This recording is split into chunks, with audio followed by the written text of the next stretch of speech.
শীতকালের রাতে ভেবেছিলাম একটু খিচুড়ি খাবো। তো খিচুড়ি খেলেও যদি সেরকমভাবে না বানানো হয় কিন্তু ভালো লাগে না। তো আমার খিচুড়ি ভালো লাগে সব রকম সবজি দিয়ে দারুণভাবে বানানো হবে আমি এখানে প্রথমেই মশলা বেটে সব টমেটো কেটে সব সবজি কেটে রেডি ছিলাম। তারপর দেখো এখন একে একে সব সবজি ভেজে নেব। সবজিগুলো ভাজতে সবজিগুলো ভাজতে ভাজতে পাশে আমি মুগ ডালও ভেজে নিচ্ছিলাম, যেহেতু মুগ ডালটা দিয়েই বানাবো আমাদের খিচুড়ি। মুগ ডাল দিয়ে খিচুড়ি বানালে কিন্তু দারুণ একটা সেন্ট বেরোয় আর সেটা দারুণ লাগে।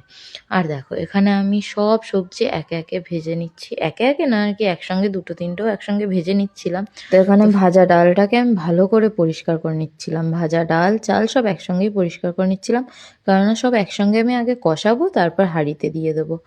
এখানে আমার একটা জিনিস মানে কি বলবো, জলটা এতটাই বেশি হয়ে গেছিলো, আমার খিচুড়িটা অনেকটা বেশি পাতলা হয়ে গেছিলো, কিন্তু খেতে কিন্তু দারুণ হয়েছিল। এখানে দেখো সব মশলা এখন আমি একসঙ্গে কষিয়ে নিচ্ছি, এর মধ্যেই আমি চাল ডালটা দিয়ে ভালো করে কষিয়ে নেবো।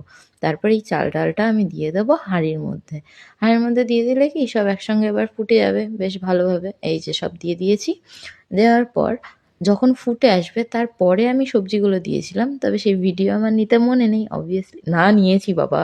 যাই হোক, তো দেখো এইভাবে খিচুড়ি রান্না করলে কিন্তু দারুণ লাগবে, তোমরা একটু জলটা কম দিও।